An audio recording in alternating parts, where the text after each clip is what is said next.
previously that I can recall, I had to choose between the courtroom view, which is what should be in the center right now, showing all of the lawyers, and if I move it around, all the lawyers and the defendant, and or views of myself, and I figured people would rather look at the courtroom than me, but so that's how it's set up at this time, and I could change it, but unless there's some reason I'm not going to. So that's the technical report. And I'll now ask you folks to update me if there's anything since the last filing, and then we'll start taking on the nuts and bolts of the case and some of these motions which have been filed. So, Mr. Binger, have you got anything? Judge, I just want to confirm with regard to the Victims' Rights Act. I know Ms. Motley was going to appear representing Mr. Grosskreutz. John Huber, the father of Anthony Huber, had been appearing in the past along with attorney Steve Art. I'm not able to see who's on your Zoom connection there, so I just want to make sure that we have everybody that needs to be here. Yeah, I think Mr. Huber is on. I'm here, yes. Yeah, and I don't see attorney Arts, and Mr. Grosskreutz is on, and Ms. Motley is on. Is there anybody else appearing? Let me make sure that there's nobody in the waiting room. And Your Honor, just for the record, I'm also appearing on behalf of the estate of Joseph Rosenbaum. Fair enough. All right, and we're not aware of anyone else who would be appearing, Your Honor. All right, and what else? Other than that, Your Honor, I don't have anything new since the last filing. All right, Mr. Richards. Yeah, I think we're all up to date. Everything was filed. Okay. All right, why don't we take the motions up, and then we'll talk about the progress of the case. The first one that I looked at, and was received on in the first batch, was a state's motion for other acts evidence, the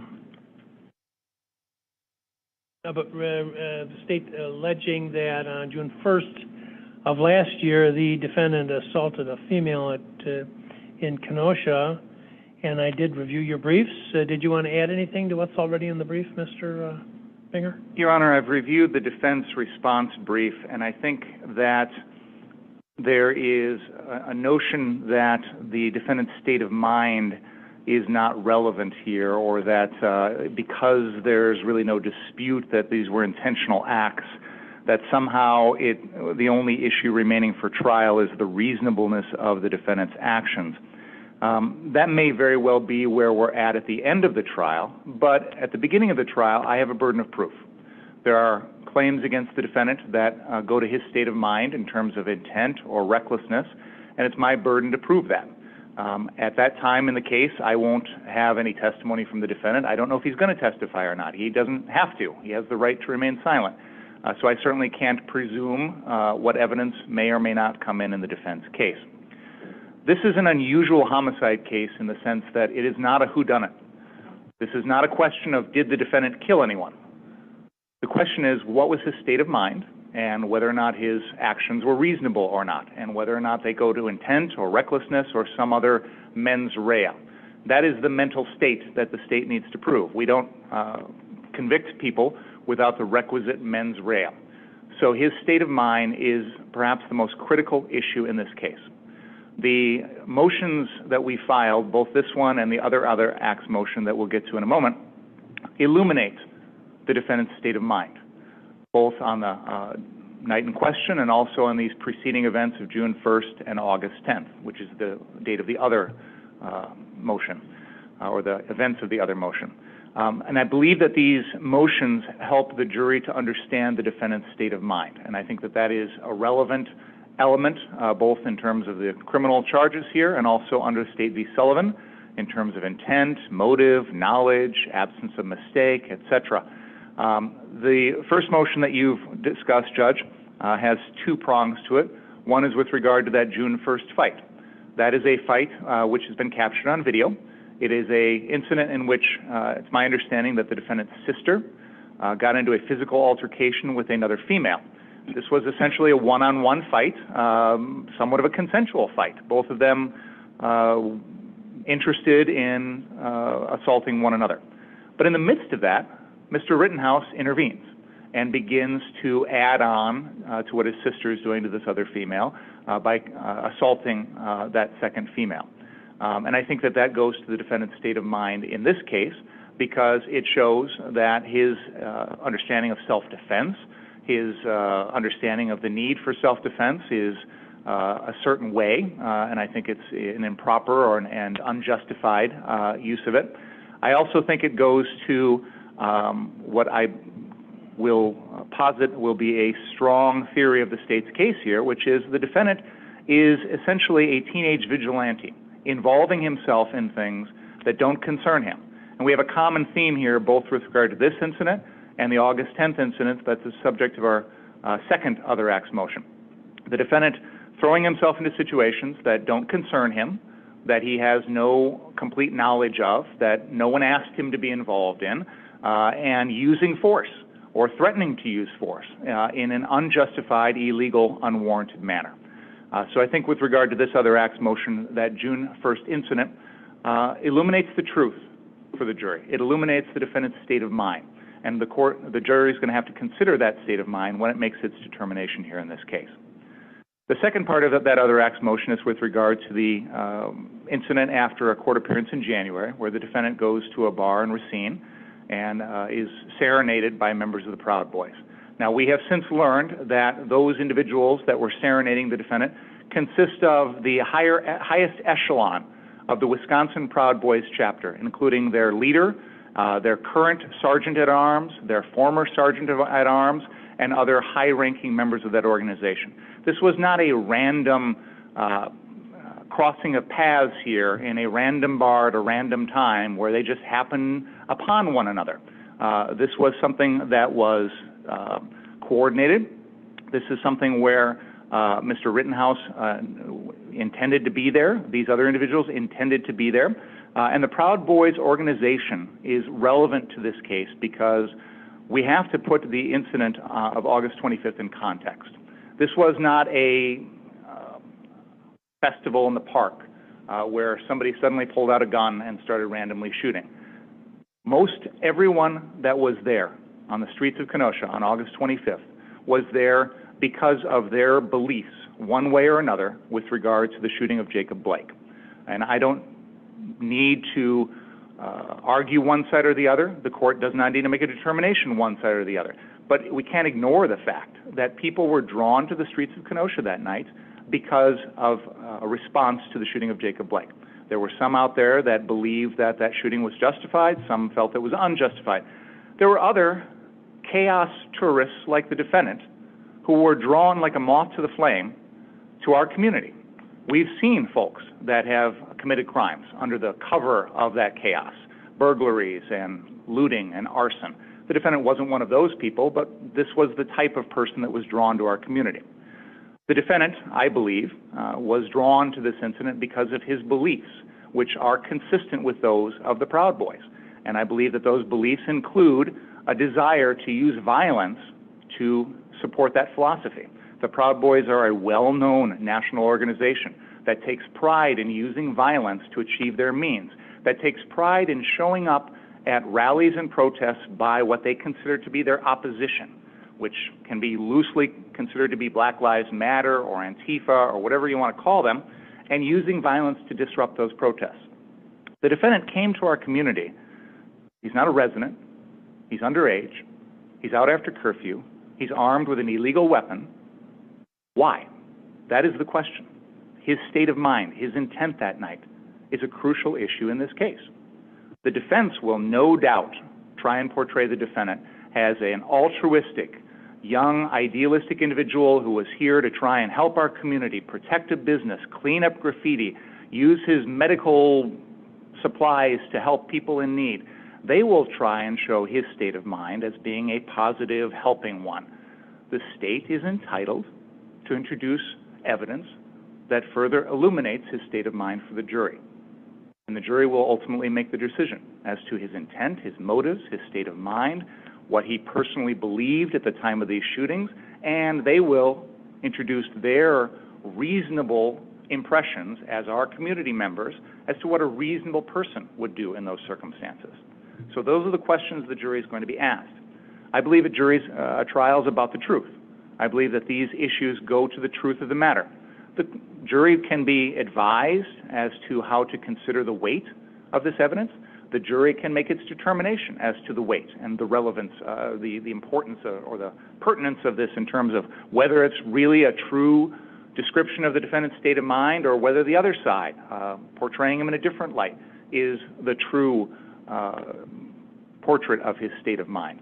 But I believe the state is entitled to introduce these two pieces of evidence as part of our first other acts motion because it goes directly to these issues. Looking at the Sullivan factors, these are being sought to be admitted for a proper purpose. They are relevant to the issues at the trial, and they are not unduly prejudicial. They are close in time. They are directly relevant to the factors in this case. The court can give a limiting instruction as to the use of this evidence, which will also help to mitigate any undue prejudice here. But again, these are the defendant's own actions. He's responsible for his actions. What he did on June 1st, what he did at the bar in January in Racine, and of course, what happened on August 25th here. So for all those reasons, Your Honor, I believe that the court should grant our first other acts motion and allow the state to introduce these pieces of evidence as part of our case in chief. Thank you. Thank you, Mr. Richards. Mr. Mr. Sharafi. Sharafi. Judge, I'm going to address it if I could. Thanks. So as it relates to the first other acts on June 1st, so the state is asking you or inferring that they're able to ascertain Mr. Rittenhouse's state of mind 2.5 months prior to the incident. So his state of mind on June 1st and his actions on June 1st somehow play a role in his state of mind on August 25th. This is, as an officer of the court, this is what I'm telling you. Mr. Rittenhouse it will not be debated that this action was intentional. It will not be debated that the action was intentional, and he will raise the issue regarding self-defense. When we're looking at the purpose of other acts, intent is one purpose, and it's a proper purpose. However, intent is normally admitted if it undermines an innocent explanation for the person's behavior. That is not happening here. There is no innocent explanation. There's an explanation, but he fired the firearm intentionally. As it relates to motive, if they are trying to establish that he had some motive 2.5 months before, teenagers getting into a fist fight, does that make it more or less probable? Is it a fact of consequence that he was in a fight 2.5 months earlier that he did not act in self-defense in this case? Does that make that more or less probable? The answer is it does not. It doesn't have anything to do with whether or not it makes it more or less probable that he acted in self-defense. The entirety of this is captured on video. The only issue in this case is going to be the reasonableness of those actions as they're determined subjectively and then objectively from a reasonable person in his position. So they describe him as being somebody who comes to Kenosha looking for trouble, even though they don't mention he works in Kenosha. He works in Pleasant Prairie, and that his father lives in Kenosha. And I would submit to you that when you look at the similarities, if we're really going to do a Sullivan analysis, the biggest thing in Sullivan that was different really was the manner and form in which one was a verbal argument, one was an assault. And if we have reached the position where teenagers getting into fistfights makes it more probable that a teenager then used a firearm in self-defense, when we have the self-defense on tape, we have the case on tape, I would submit to you it adds nothing to that determination as to whether or not his actions were or were not in self-defense and whether they were or were not reasonable under the circumstances. So where I believe it fails, if you believe it's the proper purpose, it adds nothing to the case as it relates to his state of mind 2.5 months later. And certainly because this isn't a whodunit, and it wasn't an accident, it is an intentional act with an affirmative defense attached to it. And I don't think under those circumstances, this particular instance has any relevance to that, all right? As it relates to the Proud Boys, I mentioned this in the brief, and Mr. Binger has ignored it. Mr. Binger, what? Mr. Binger has ignored it. For this to be considered by you, there must be evidence by a preponderance that on August 25th, 2020, Kyle Rittenhouse was either a member of the Proud Boys or had loyalties to that group. It is no different than you would make a determination if there was, for example, somebody wanted to introduce evidence of a gang membership. I'm telling you as an officer of the court, we have downloaded Mr. Rittenhouse's cellular phone. We have had an expert review that phone. That expert has done an analysis to try to determine if there is anything on that phone related to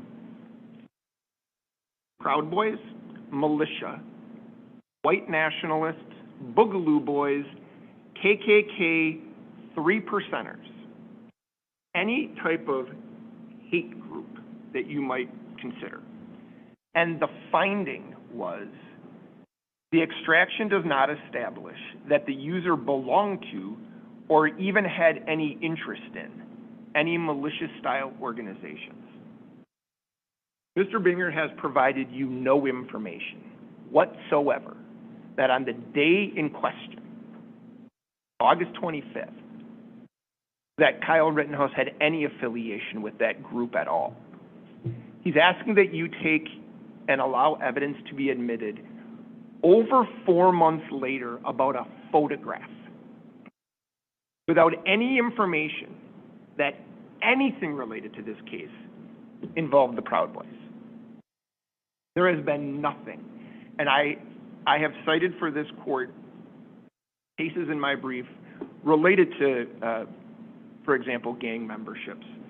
And in every one of those cases, the court had to make the finding, first, the person is in fact a member of this organization or has loyalties to that organization.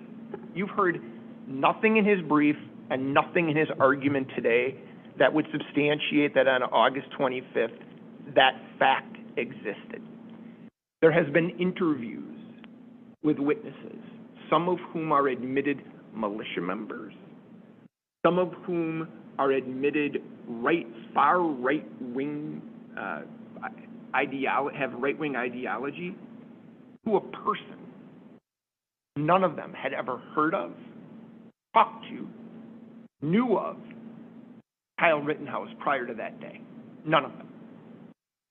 So there is nothing in this record, and there's nothing that Mr. Binger can point to that should satisfy you to even do this analysis, meaning that there has been a showing by a preponderance that he has any of these affiliations, okay?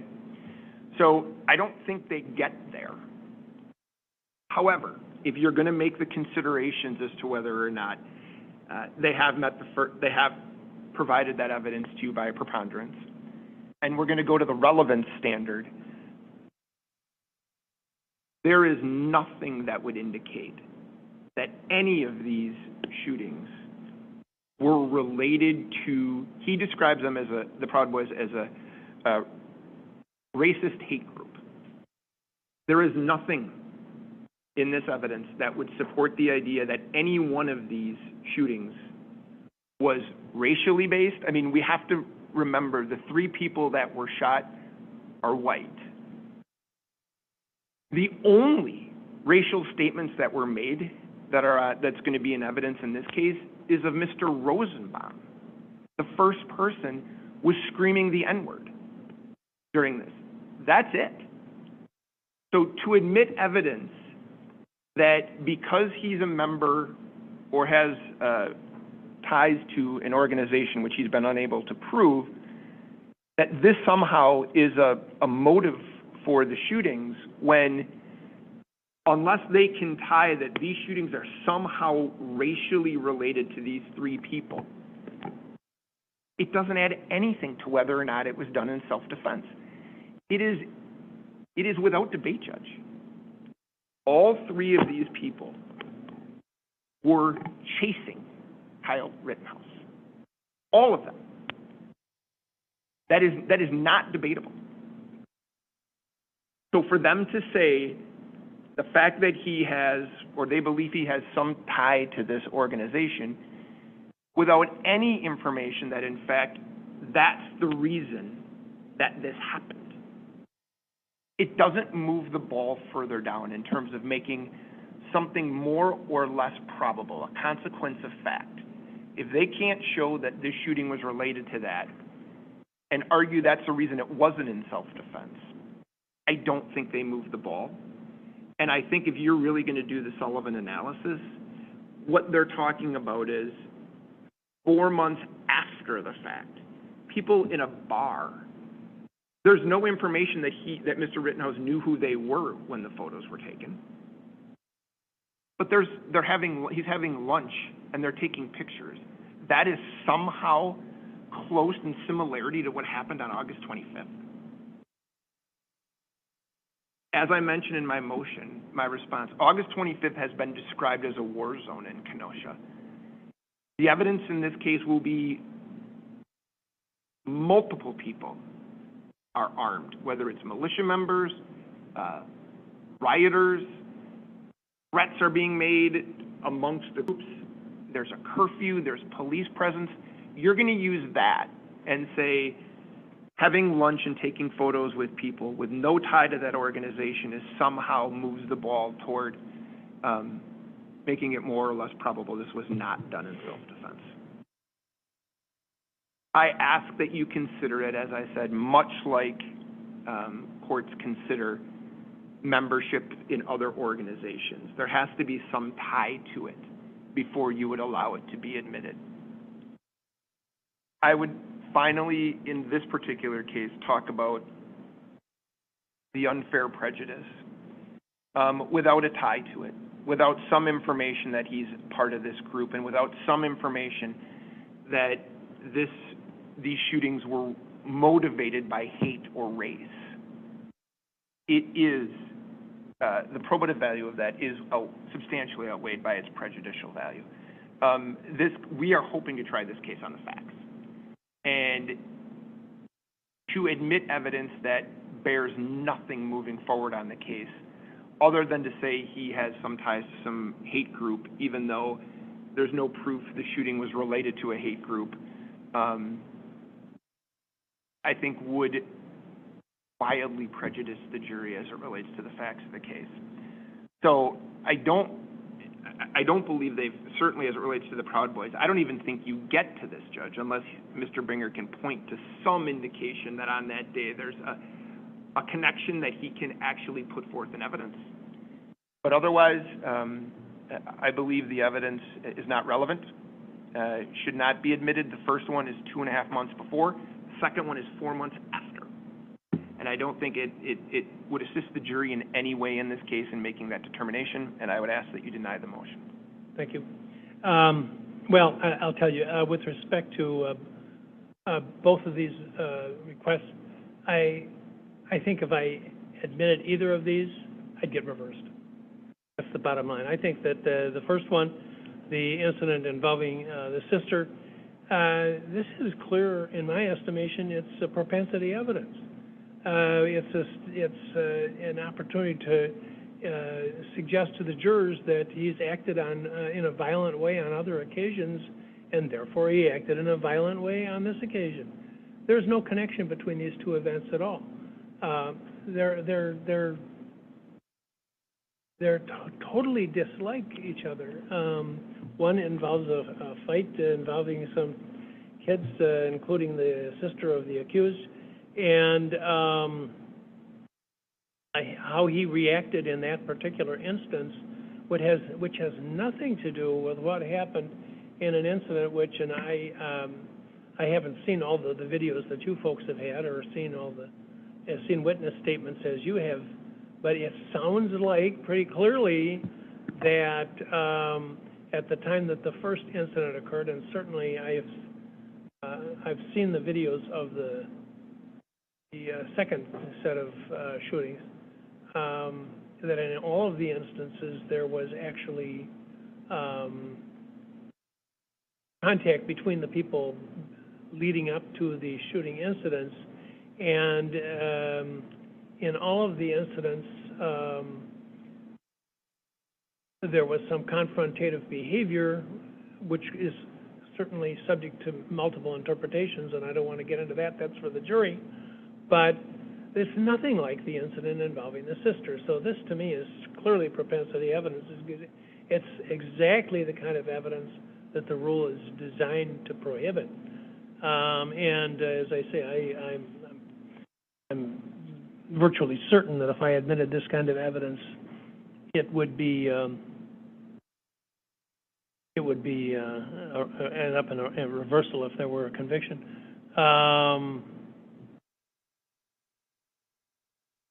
There's reference. You make reference to having a consistent motive.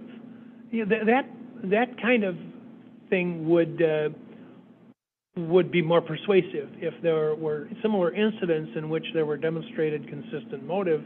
If the defendant would have gotten up on the top of the high school across the street, and every time a person who appeared to be a member of a disagreeing group walked by, take a shot at him, that certainly that kind of behavior would be a consistent motive and would be very definitely admissible, but I don't see any connection here at all. So that request is denied.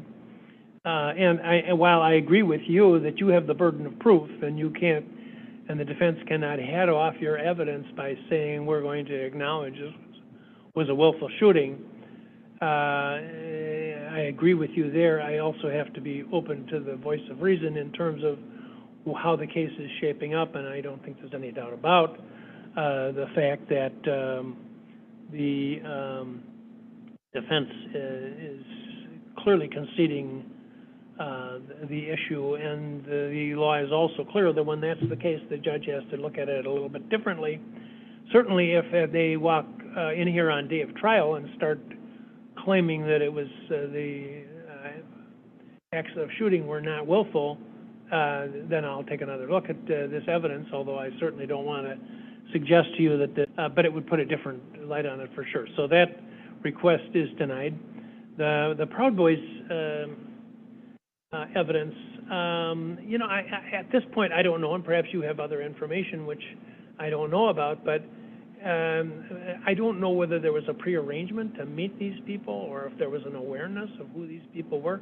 I have to tell you, I never heard of the Proud Boys before this case.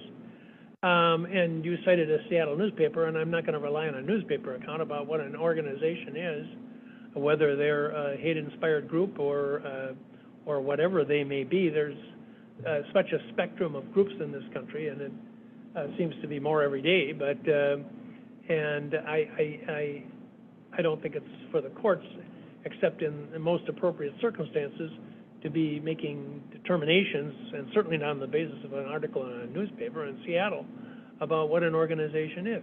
But assuming that these people are a known group that is inclined towards violence, and particularly violence of a particular type, again, directed against particular people, there's evidence that's been offered to me that this was anything other than a happenstance occurrence. And even if that isn't true, what the scope of the defendant's understanding was, and obviously it is an unfortunate fact that this case has become a surrogate for a lot of emotional reaction that has nothing to do, or little to do, or nothing to do with the issues in the case, but if this man is accused of these crimes, which could send him to prison for life, and he encounters some people who embrace him and start to, can we take pictures with you, and somehow make him feel better about himself, and he reacts by smiling with them and taking some pictures, for me to let that in as evidence of a motive that existed 4 months earlier, can't see it. Absolutely not. Again, I would expect to be reversed if I did that. I don't know anything about the hand gesture. Again, that's another thing I never heard about before it came up in the context of this case. And I don't know about it, and I sit in the criminal courts all day long, and I deal with a lot of racially charged cases, believe me, and I never heard about this hand gesture, meaning having any, well, the first time I saw it, or a version of it, was Chef Boyardee on a can of spaghetti. Your Honor, if I could just briefly supplement. We're not alleging Chef Boyardee is a member of the Proud Boys, by the way. But two things. First of all, this was not a happenstance random meeting. In fact, according to a New Yorker article, which interviewed various... Hold on. But they interviewed various people involved, and including members of the Rittenhouse family and their supporters. The defendant went to Miami on, I think, January 12th of this year and was picked up at the airport by the president of the National Proud Boys organization, who took him out to lunch.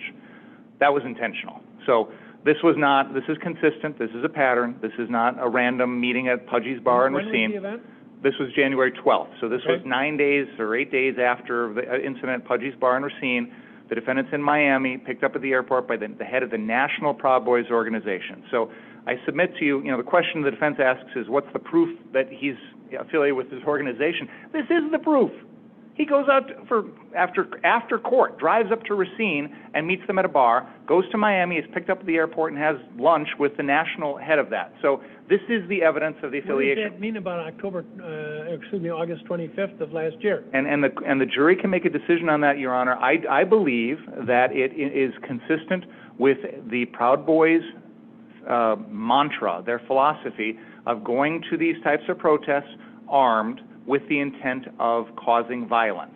And I think we will be prepared to introduce testimony from someone who is affiliated with the Proud Boys and will tell the jury about their philosophy, will tell the jury what sort of violent activities they do at these incidents.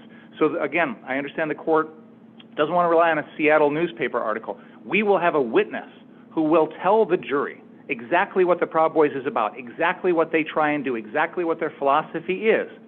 We'll identify the people in these meetings. Okay, so I understand the court may believe that because of the prejudicial nature of this, we're not going to introduce the evidence, but I want to button down those two issues. This was not a random chance meeting at Pudgy's pub because of the incident in Miami, and second of all, we will introduce evidence about the Proud Boys, far more than a newspaper article. So those issues, we can surmount those obstacles to the court's ruling if that's what the court is concerned about. All right, let's assume you're bringing in the evidence about the Proud Boys being in Kenosha on the day in question and that they're here for their purposes. Is there any suggestion that they were connected in any way with the accused?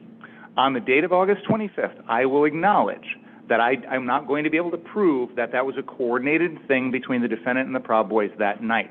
However, I believe there's a strong inference based on the fact that after court in January, he goes out to Pudgy's, goes down to Miami later that month, and meets with not only the head of the Wisconsin Proud Boys, but the head of the National Proud Boys. I think there's an inference to be drawn from that. Now, the jury can be instructed what weight to give it, but the defendant's actions of coming into our community illegally after curfew with a gun at the time of a protest is entirely consistent with what the Proud Boys make it their job to do. And then he meets with the leaders afterwards. To me, I think there's a reasonable inference that these are consistent motives all along. And you've been in here enough, Mr. Krause has been in here enough to know that we get these pre-sentences where the defendant is accused of any number of things, and there's a section in there about gang membership. and I have stated probably 100 times, probably more than that, that I breeze right past that because I'm not interested in these accusations about group responsibility unless it's directly connected that the defendant is active in the criminal enterprises of the organization, or, there's kids in neighborhoods right here in Kenosha who join gangs because they're afraid not to. Pope Benedict was a member of the Nazi youth because he had to be. This type of evidence is very dangerous. You make some points that might be legitimate. I certainly would keep the door open if you can show that there's any connection between the defendant on the day in question and this organization. But as I said before, if this organization embraces the defendant after the fact because he's lionized because of his behavior, that is not something that the jury can make anything out of that would be lawful. So, as I say, I'll keep the door open a small amount if you've got some evidence to suggest that there was some prior knowledge or awareness, but otherwise, I think the evidence would be poisoned and it would not be allowed. All right, now the next one is the defendant's first motion in limine, and that, well, there's a series of statements in there. Let's see.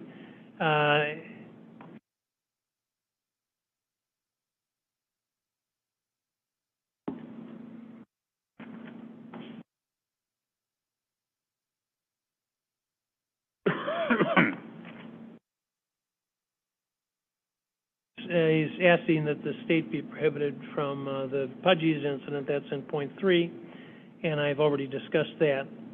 The evidence that where the source of the funds with which Mr. Rittenhouse purchased the firearm, is that... It's relevant, Your Honor, because Mr. Black was working essentially as a straw purchaser here, Your Honor. That's a separate issue. What he's asking and not be allowed is evidence about the fact that he used the stimulus money to buy the gun. Where's the probative value of that? Well, Your Honor, I think it paints the picture for the jury of how this transaction occurred. How does Mr. Rittenhouse come into this money? It's a lot of money. We're not talking about $50 here. We're talking about $800 or thereabouts. So it's a large sum of money. Why not tell him the truth? Why tell them anything? I mean, he had money. He apparently had a job as a lifeguard or something, I read. I don't know that he had that job at that particular time, Your Honor. I don't want to get into it. Yeah. I mean, the defense is going to talk about his work as a lifeguard. We've already heard reference to him, working in our community, although he worked in Pleasant Prairie. But what is the relevance of the stimulus money being used for that as opposed to being used for drugs or for new musical instrument or a boombox, or is it? I don't know. If we want to cut off reference to that term, boombox, I don't know. If we want to cut off reference to that, Your Honor, then why don't we just cut off reference to the defendant working in Pleasant Prairie as a lifeguard too? You haven't given me a reason. Well, I think it's the same issue. I think it's the same. It's two sides of the same coin, Your Honor. Yeah, I would tell you that I don't think it's a big deal, but I do think the defense is correct that it doesn't sound to have much relevance. I also don't. You're suggesting that the reason he's trying to do it is to denigrate the defendant for not using the stimulus money for a more altruistic purpose. I would imagine that some percentage of the American people who got money used it for altruistic purposes, but I would bet most didn't, including some who probably spent it on illegal drugs. I just don't see how it goes to any element that's in dispute here. I mean, it's just, I think it is to denigrate him, to try and paint him bad, and that's why they put it in the Washington Post article. I believe that's where it was got, or the New York Washington Post article. I did, by the way, read that New Yorker magazine article that you mentioned, but I didn't read. I don't think it's an issue of denigrating or making him look positive. The stimulus money was intended to stimulate our economy. It was designed to be spent at various locations, whether you go out and you buy groceries or you spend it on your rent or you buy a gun. It certainly benefited the Ace Hardware and Ladysmith to sell that gun. There's nothing wrong with that. You know, gun ownership is legal in our country. Dominic Black purchased the gun. He's legally able to do that. Of course, the defendant isn't, but there's no implication here by the fact that it's stimulus money used to purchase a gun. There's no automatic implication, positive or negative, on that. It's exactly what the stimulus money was intended to do, was to be used to stimulate our economy by supporting businesses. Yeah, I think it's going to elongate the trial. So to me, it's, you know, I'm not going to give you a definitive ruling now, because it's not, in my estimation, it's not that objectionable, but it's also not that probative. And I tell you what, we're not going to spend as much time at the trial as we are today talking about this, because we want to move this case along. So if he asks and you object, you're going to get a one-word response as to whether I decide at that given moment in time whether it's, and that may have something to do with the pace at which we're moving. So I just don't want to get bogged down. The item number 3B, that's Pudgy's again. Your Honor, I think 1 and 3 in the motion in limine are covered by your ruling on the other act motion, so I don't know that we need to spend any more time on it. Judge, I think it's everything then. I think this was filed before the state filed their other acts motion. Okay, all right. So it was kind of done preemptively. So we're all done with it? We are. Yeah. Motion to admit evidence. That is evidence of whether, because Joseph Rosenbaum had been convicted of child sex offense and went to prison for it, I guess, three different times. You can start talking with an extreme bias towards denying your request. Understood, Your Honor. Okay. Your Honor, his status as a felony offender is relevant in this case because based upon the facts of that evening and his conduct. When Mr. Rosenbaum was on the scene on the 25th, he made threats to numerous people, including my client and Mr. Balch, where he specifically said, if I get you alone, I'm going to kill you. And that happened earlier in the evening. It's reported. I received that in discovery from the government. It's from an FBI agent who interviewed Mr. Balch. Mr. Rosenbaum made other threats about not being afraid to go back to jail. He stated, I just got out that day, which was overheard by my client.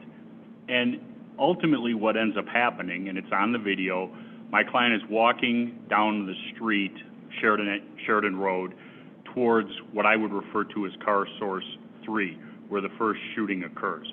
As he's walking down that road, Mr. Rosenbaum becomes aware of Kyle. He has been called and asked to go there to potentially put out fires that people are starting at that location. He asks for... You're talking about my the client. accused. Okay, go ahead. He asks for a fire extinguisher from the gas station at the corner of 60th and Sheridan Road. Somebody provides him a fire extinguisher. He takes off in the direction of 63rd and Sheridan Road, car source number 3. As he's going to that location, Mr. Rosenbaum and Mr. Zeminski are seen on video behind him. And in front of him. My client starts off behind him, goes past him. As my client passes Mr. Rosenbaum has his face covered with his shirt in a ninja-type mask, not a COVID mask. It has over the top of his head and a slit for his eyes, hiding his identity. As my client goes by him, there's statements of get him, kill him, things like that. Whatever is said, it's in dispute, but there's something clearly said. As my client is aware that he is being chased, he's also being followed by a reporter by the name of Richard McGinnis. As he's being chased, McGinnis follows him. My client runs into the lot of car source 3. Right before he enters the lot, he's being chased. He drops the fire extinguisher so that he can get away faster, I would submit. As he gets into the middle of the car source 3 lot, Mr. Rosenbaum continues to follow, chasing him. He throws something at him, which has now been determined to be a metallic type bag. You see it clearly in the video. Mr. Rosenbaum fires it at my client. There's evidence that there was something in that bag that was removed before it's recovered by police, also from a statement from, I believe it's Mr. Balch. My client turns around, addresses Mr. Rosenbaum, still being followed by Rosenbaum chased and Richard McGinnis off to the side. Turns around when Mr. Rosenbaum does not stop, even though he's pointed a firearm in his direction, and begins running away further, and he's looking over his shoulder back at Mr. Rosenbaum, who continues to advance. Richard McGinnis states that Mr. Rosenbaum continues to run at Kyle, even though Kyle is now addressing him and pointing a firearm in his direction. Mr. McGinnis states that he lets out, as he describes it, a blood-curdling scream yelling the F word. He being? Mr. Rosenbaum. Go ahead. My client, as he's jumping towards him, fires the 4 shots, which take less than 1 second, hitting Mr. Rosenbaum. Your Honor, Mr. Rosenbaum had the will, he had the intent, and he had stated what his motive was, to take somebody who he believed as a threat, who had put out fires that he had been starting, had been stopping them from burning down buildings, and now was his chance. Mr. Rosenbaum, because of his status as a convicted felon, is unable to lawfully possess a firearm, could not purchase a firearm. He saw this as the opportunity to possess a firearm and take care of what he believed was a threat or a problem to the rioters, not demonstrators, rioters, which Mr. Rosenbaum was. There's numerous photos earlier of Mr. Rosenbaum wearing a shirt in a proper fashion over his body, not using it as a mask. In the state of Wisconsin, hiding your identity to commit a crime is in itself a crime. He was doing that. Your Honor, the case that I've cited in the brief, State v. Ingram 204 with 2nd 177, and it's also cited in the annotations for the witty cautionary instruction. And I know the court knows that it's your case. It's the fleeing and the looting, and the state sought to put in the fact that he was convicted. In this case, it is our argument that he was trying to take the gun, 1, because it was readily available, 2, he could not legally purchase one. Many of the individuals that evening, on both sides of this, were heavily armed. There's Black Lives Matter individuals with guns, there's people who are protecting property with guns, there's militia members parading around. It's our position that Mr. Rosenbaum could not legally possess a gun, but that wasn't going to stop or deter him. And, you know, I read the newspapers, I read the stuff, and everybody's, oh, he just wants to put that in to sully the victim. 1, it hasn't been determined. To sully the victim? Okay, go ahead. 1, it hasn't been determined whether he's a victim or whether this was a justified homicide on the part of my client. Secondly, under Old Chief versus U.S. 204, United States 177, there could be stipulations that could be entered into. In this case, it doesn't have to be that he's a convicted pedophile. It can be that he was a convicted felon, which serves a purpose. He was stealing a firearm while masked, attempting to, which is a felony in the state of Wisconsin. Theft of a firearm, masked, felon in possession of a firearm are just a list, not to mention attempted battery, things like that, that he was attempting to do that evening to my client before he was shot. It's highly probative. It explains why Mr. Rosenbaum possibly didn't bring his own gun, why he was seeking to get the gun from my client. And that isn't my client's words. My client would testify to that, but it's an independent witness who the government has listed as a complaining witness, Richard McGinnis, who says he was going for Kyle's gun. And that's in interviews to law enforcement, and that's in interviews to my investigator. Did you say when you began that there's a witness who reported hearing Mr. Rosenbaum say he just got out of jail that day to the accused? Yes. He said he was announcing it to the people at Car Source 2 where my client was in the property. And it wasn't jail. He had gotten out of a mental institution. What is the evidence, I think? Well, what institution he was in was not important. What the decedent allegedly said is the important thing. He allegedly said what? He said, words to the effect, I just got out of jail today. I'm not afraid to go back. Is And that in the discovery, I assume? I don't remember those words. I know he had gotten out of I think it was a commitment that day, not jail, but I don't recall seeing those words. Go ahead, I interrupted you. Your Honor, that's the argument. He said it. It's in the discovery, which I was provided by the state. It's reported by numerous individuals, and you know, there's that incident. There's where he's yelling to people, "Just shoot me, N-word." He was not a demonstrator. He was somebody who came to Kenosha, whether he lived here or he didn't, came to the downtown area to wreak havoc on this city. And our position is he ended up attacking our client because our client was alone, and our client ran from him as far as he could. And in the drone footage, you see him run up against a wall of cars. He stopped at that location, and he can't go any further. On the other side of the cars, from the drone footage, you see the demonstrators bashing in the car windows, and he didn't want to run through that. He turns around, he addresses Mr. Rosenbaum. After Mr. Rosenbaum's buddy, Mr. Zeminski's already fired the first shot within seconds of Kyle firing.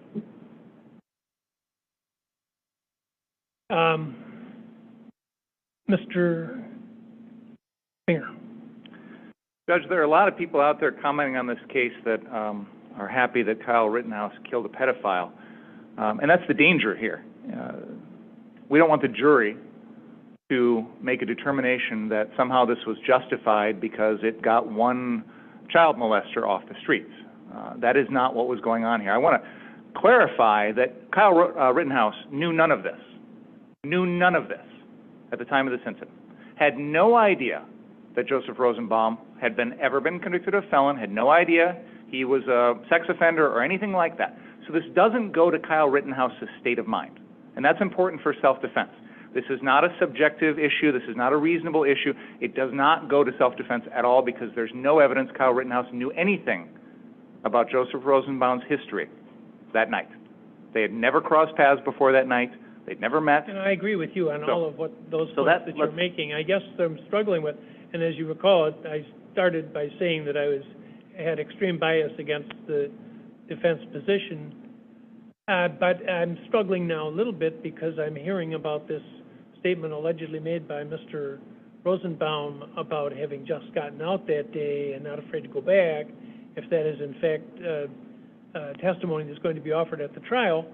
It does put a different light on it, not about whether he's I would be surprised if I would admit evidence that he was a sex offender, or that he had the number of times he had gone to prison, or the revocations.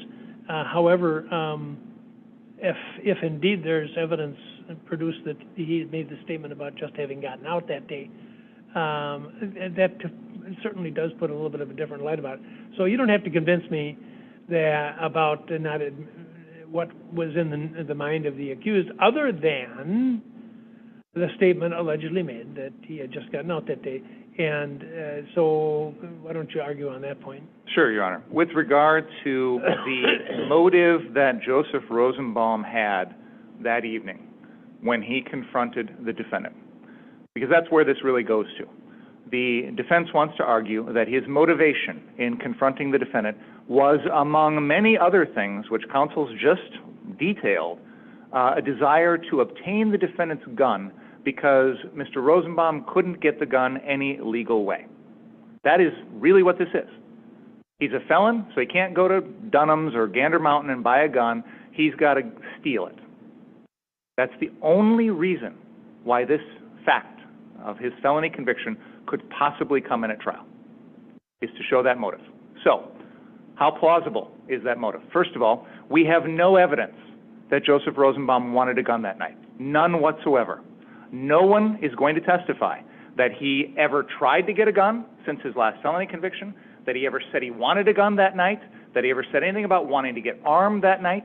There is nothing in this record as to him saying anything about his motivations with regard to a gun.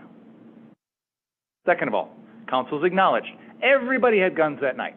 In fact, earlier in this hearing, counsel referenced a racist statement that Mr. Rosenbaum said. That is on video. Everybody's seen it here out in the court.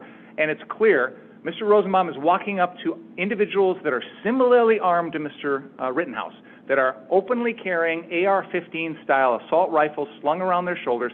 He gets in their face, and he is challenging them.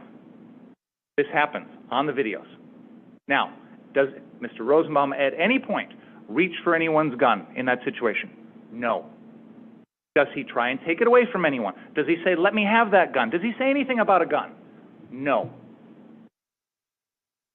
So I posit, Your Honor, that if Mr. Rosenbaum showed up randomly in Kenosha that night, after having been released, and decided, this is the night of all nights, I need to go get myself a gun because I can't buy it at the store, if he really wanted to steal it, he had the entire evening to steal it from countless people. But he wasn't chasing after Mr. Rittenhouse because he wanted to steal Mr. Rittenhouse's gun.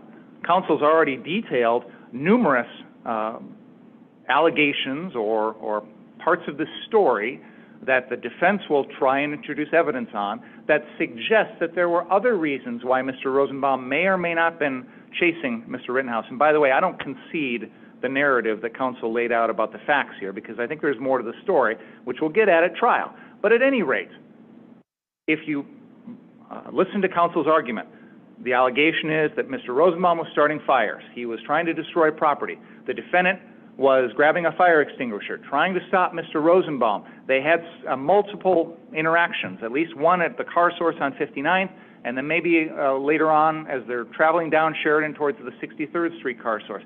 At any rate, those are all potential explanations why Mr. Rosenbaum may have had a motive to do what he did that night. And they are far more relevant in time, plausible, and consistent with the evidence than this obscure notion, this implausible and irrational notion, this unreasonable notion that Mr. Rosenbaum decided this was the night that I need to go get myself a gun illegally on the street, and that's the person I'm going to take it from. I mean, Mr. Rosenbaum, to say that the best way for him to go get a gun that night is to approach an openly armed individual carrying an assault rifle slung around his shoulder and take it from him by force, it strains credibility, Your Honor. Now, in their motion, the defense has suggested that there's some evidence Mr. Rosenbaum was reaching for Mr. Rittenhouse's gun. Now, they didn't mention that here in the hearing, but it's in their motion. Well, let's talk about the circumstances of that interaction. Yes, it is on video that at some point Mr. Rosenbaum is running through the 63rd Street car source, chasing after Mr. Rittenhouse. He throws a plastic bag. It's not a metallic bag. It's a plastic bag towards Mr. Rittenhouse, which lands harmlessly 10 feet behind Mr. Rittenhouse as they're running. I've read that over and over again about the plastic bag being thrown at somebody. Now, if I throw a plastic bag at you, I guarantee it's not going to hit you. And that would be true if you're standing 2 feet ahead of me. So I guess I'm interested in what the images show about the course of the plastic bag. I mean, did it just project a foot and then drop to the ground? Or No. did it act like a missile in the direction of the accused? There was something inside the plastic bag. There was something inside of it. We've never been able to determine exactly what it was because it was not recovered in evidence. This was a scene where, obviously, because of all of the chaos and situation, The point is that it's shown on video. it flies into the air. It's not just a plastic bag, which is what the complaint says, a plastic bag. Sure. It flies into the air. It lands about 10 feet behind the defendant as the defendant is running away. I don't think anyone can reasonably argue that it was a risk to cause bodily harm at any level to the defendant. I suspect Mr. Rosenbaum threw it out of frustration or anger, but it's not a reasonable threat to the defendant's safety. My question has been answered. Okay. So then what happens is these individuals run between some parked cars, and there's an allegation in the defense motion that Mr. Rosenbaum is reaching towards the defendant's gun, may have come into contact with the gun, although there's no physical evidence to support that. But at any rate, why is Mr. Rosenbaum allegedly doing that? We don't know. We don't have any statements from him. We have speculation from witnesses. We can speculate by watching the video, but that is all that is pure speculation. Now, I submit that in that circumstance, the most reasonable explanation why Mr. Rosenbaum may have been doing that is the same thing any of us would do if someone pulled a gun on us, is probably try and defend ourselves by pushing the gun away or knocking it away or anything like that. But the notion that in that moment he thought to himself, I'm a felon, I can't go to the store and buy a gun, so I'm going to take it away from this random individual on the street, is utterly preposterous, Your Honor. So I don't think there's any plausibility here. I don't think there's any evidence as to the Sullivan factors of motive, intent, knowledge, anything along those lines here, because we simply don't know. And Mr. Rosenbaum, obviously, is not in a position to answer any of these questions because he's deceased. So we're talking about the motives of someone who can't defend themselves, can't respond to any of this, and that is completely improper. Your Honor, just briefly in response to some of the more interesting points Mr. Binger made. One, the evidence is timely. It's part of what happened that evening. Two, Mr. Binger talks about there were other incidences where he was with individuals going at them who were armed with AR-15s. The very distinctive thing between those incidents at the gas station on 60th and Sheridan Road and the situation between my client and Mr. Rosenbaum are, my client was alone, it was not well lit. Gas station where Mr. Rosenbaum is going nuts, yelling, shoot me in, repeatedly, he has to be held back from those individuals with guns. And there are numerous individuals. It's no individual standing alone, he's going at them. The threat regarding, I just got out of jail and I'm not afraid to go back, was earlier in the evening at Car Source 2. The bag incident, the state can talk about it not being or meaning anything. It was a metallic bag. You can clearly see it fly through the air, lit up from the lights that were in that area. And the client will testify that he had seen Mr. Rosenbaum, this is on video, right in front of Car Source number 2, walking down the road with a huge chain that had been taken off a trailer that Mr. Rosenbaum and other individuals had threatened. So he knows he has something metallic. And he talks about Mr. Rosenbaum defending himself and it being rational. Your Honor, it's not rational to chase somebody unarmed with a firearm. But he chose to do that. And he lives or dies with the consequences. In this case, he died with the consequences, trying to take a firearm from an armed individual. And we can say, the state can say it's speculation, and I can say it's not speculation. He wanted a firearm. That's why he was masked, and that's why he attacked someone who was by themselves, who was on the other side. Well, I certainly you're welcome to pursue the evidence and attempt to prove that the decedent was attempting to take the gun from the accused. But I think that he was there are a universe of motivations that Mr. Rosenbaum could have had, and to invite the jury to speculate that it was because he couldn't legally acquire one, that's too much for me. So I'm gonna grant the I guess it comes in here as a request on your part to admit that evidence, and I'm going to deny that request.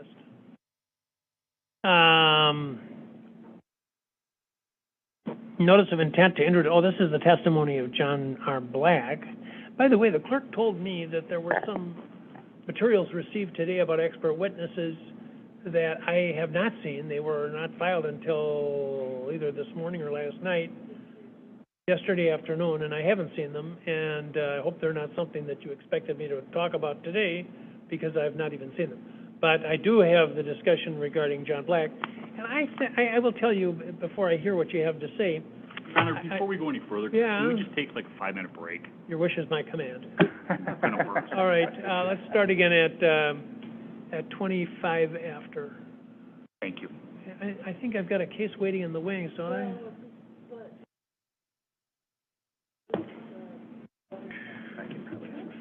Who does? Okay. Yes. There's a bathroom.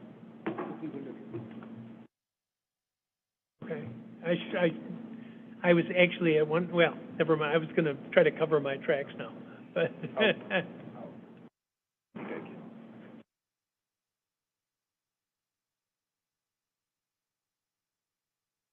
No, get rid of everything. What's on the 11th, what is the 11:30? Probation violation. Let me take a look.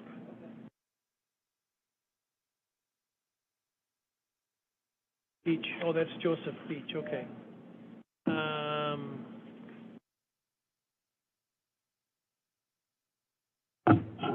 This is a request for, additional time, so I really should hear that. Let's hear that right away when we get back. What's it set for 11:30? Yeah. Well, see if we can move it up.